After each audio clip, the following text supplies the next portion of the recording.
Donc, c'était juste qu'on bénéficie, je dirais, on a moins de 3 mois ensemble encore. Donc, on profite du temps qu'on a ensemble pour vraiment développer cet état d'esprit. Fait que comme je vous dis, vous vous rappelez, j'avais donné des exemples, je pense que vous l'avez vu dans la vidéo des praticiens. Moi, je suis authentique. Quand je vais au Mexique, je parle français. Parce que je suis authentique. C'est n'importe quoi. Ben non, je suis.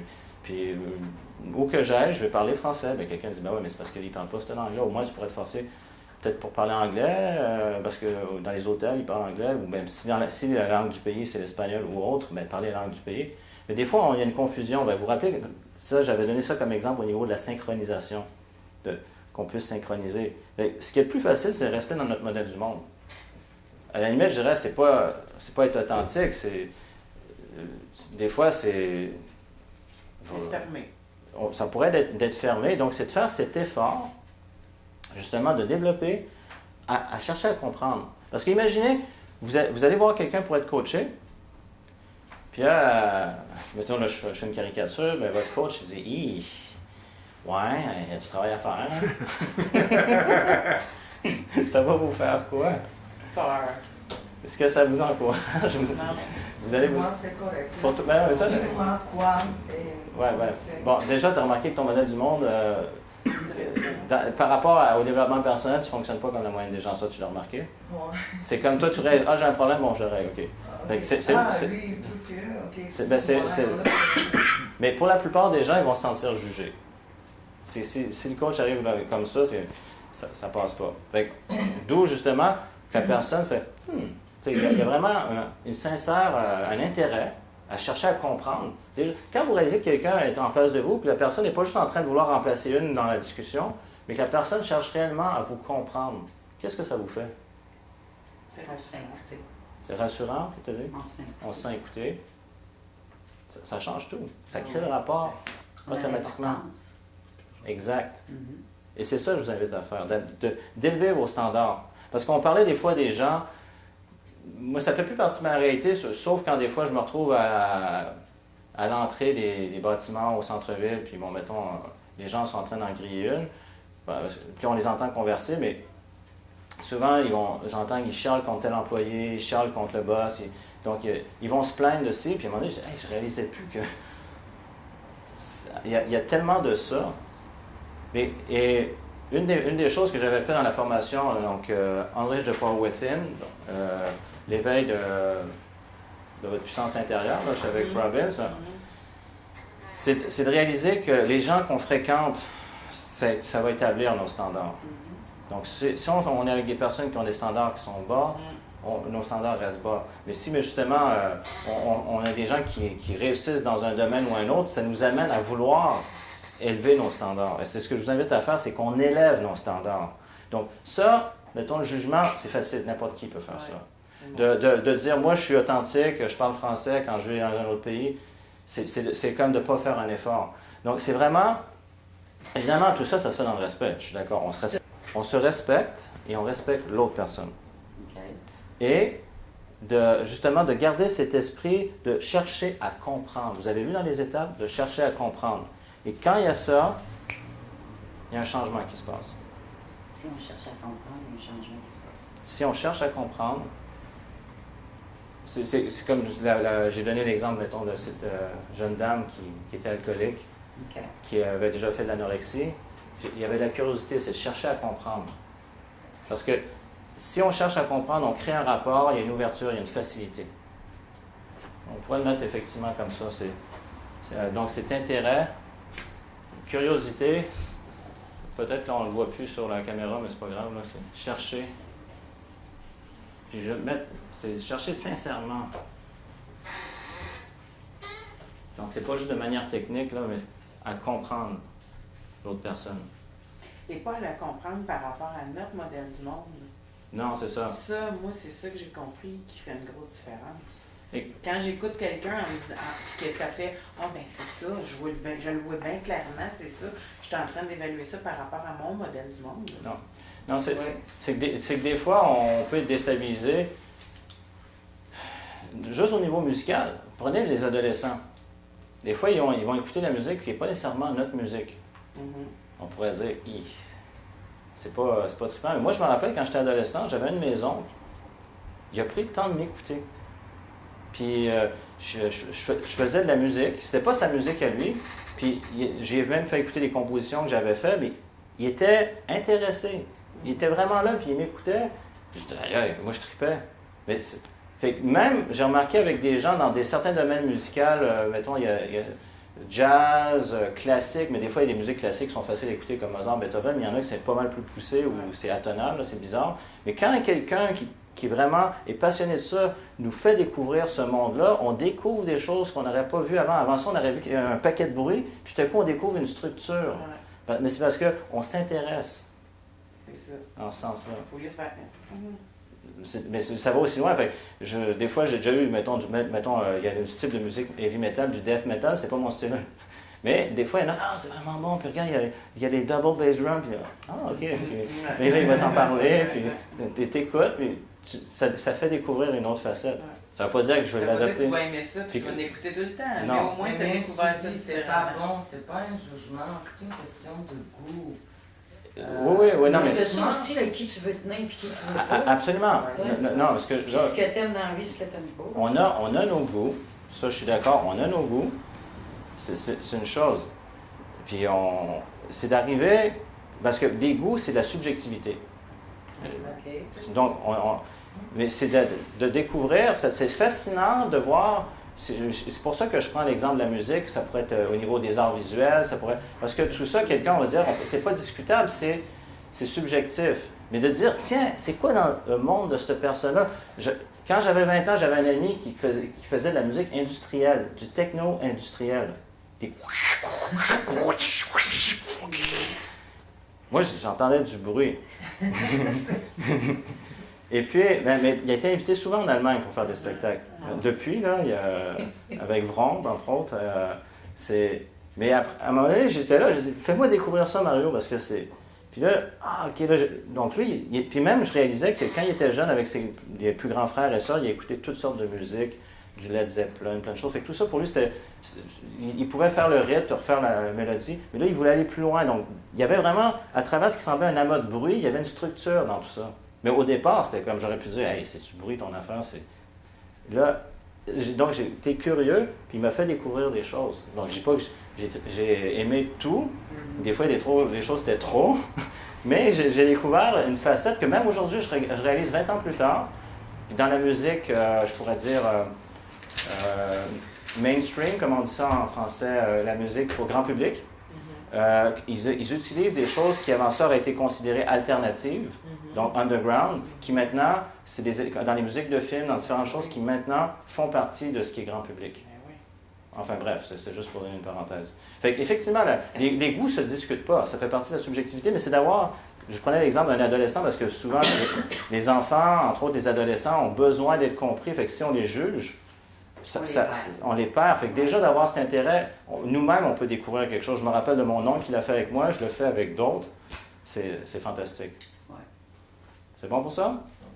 Si je résume, je vous invite à ce qu'on élève nos standards, qu'on n'aille pas juste dans la facilité, mais d'avoir cette curiosité de chercher à comprendre sincèrement. C'est ça. C'est bon? Oui. All right.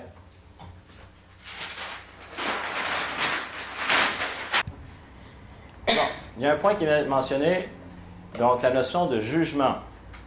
Donc, on pourrait dire, juger c'est bien, juger c'est mal, il ne faut pas juger. Alors, c'est juste, les mêmes mots peuvent avoir plusieurs sens. Parce qu'on entend ça souvent, je ne sais pas comment c'est en Europe, mais ici, par exemple, au Québec, quelqu'un va dire quelque chose, puis l'autre va dire « Ah, tu juges ». Mais dans le sens que tu as un préjugé. Ouais. Alors, évidemment, la conversation qu'on a eue avant, c'est de garder notre esprit ouvert, d'être curieux. Fait que ceci dit, on a ce qu'on appelle un jugement. Dans le terme, on parle du bon jugement. Ou on pourrait utiliser un autre terme qui est le sens critique ou le discernement. Donc, ça, il est important de se servir de notre discernement. Donc, on a une capacité à évaluer, qu'on pourrait appeler le jugement. Donc, et ça, c'est pas justement de s'en départir. Ça, c'est important de s'en servir. Donc, c'est juste pour faire une distinction, parce que des fois, le même mot peut avoir plusieurs sens. Fait que notre sens critique, le discernement, c'est quelque chose de très important. Ce à quoi je faisais référence tout à l'heure, c'était, par exemple, d'étiqueter une personne, ou même une personne, une activité, une manière de faire, et qu'après ça, ce que ça fait, ça a pour effet de stigmatiser, c'est comme si ça empêche le changement, l'évolution, ça bloque. Comme mettre tous les gens qui prennent la drogue dans le même pocket. Par exemple. Ou les gens qui volent, qui tuent, ben oui, on a le droit de juger certaines choses quand même. Sexuel. Quand c'est à Ben, l'extrême, par exemple, on a le c'est droit. vraiment, On a le droit de juger. Ben, Oh. je sais pas, il y a du monde qui tue, puis Et- si on est curieux, puis qu'on essaie, on sauve à cette personne-là, on pourra sûrement pas excuser, ni rien, mais on peut essayer de comprendre le pourquoi du comment, que ça... Voyons, moi, je serais pas portée à tuer quelqu'un. Comment ça se fait qu'il y a quelqu'un qui est porté à tuer quelqu'un? Est-ce que je le juge en disant « il a fait de quoi de pas bon » ou je m'ouvre à cette personne-là en essayant de comprendre qu'est-ce qui l'a amené à faire ce geste-là? Oui. Mais le résultat est le même. Non, mais vous rappelez qu'on avait Le regardé... résultat est le même. Non, que si je m'ouvre à cette personne-là pour essayer de comprendre, le résultat, c'est qu'il a toujours tué quelqu'un. Je suis d'accord là-dessus. Mais si je pars avec l'idée en me disant qu'il a tué quelqu'un qui n'est pas correct, il n'y aura jamais d'aide, cette personne-là. Pourquoi? Parce qu'il a tué quelqu'un d'autre, il n'a pas le droit à l'aide. Il n'a pas le droit à ce que je l'écoute. Il y a tellement de variables. On avait regardé ça au niveau praticien, que par exemple, tuer, c'est mal. On avait parlé de recadrage, de sens puis de contexte.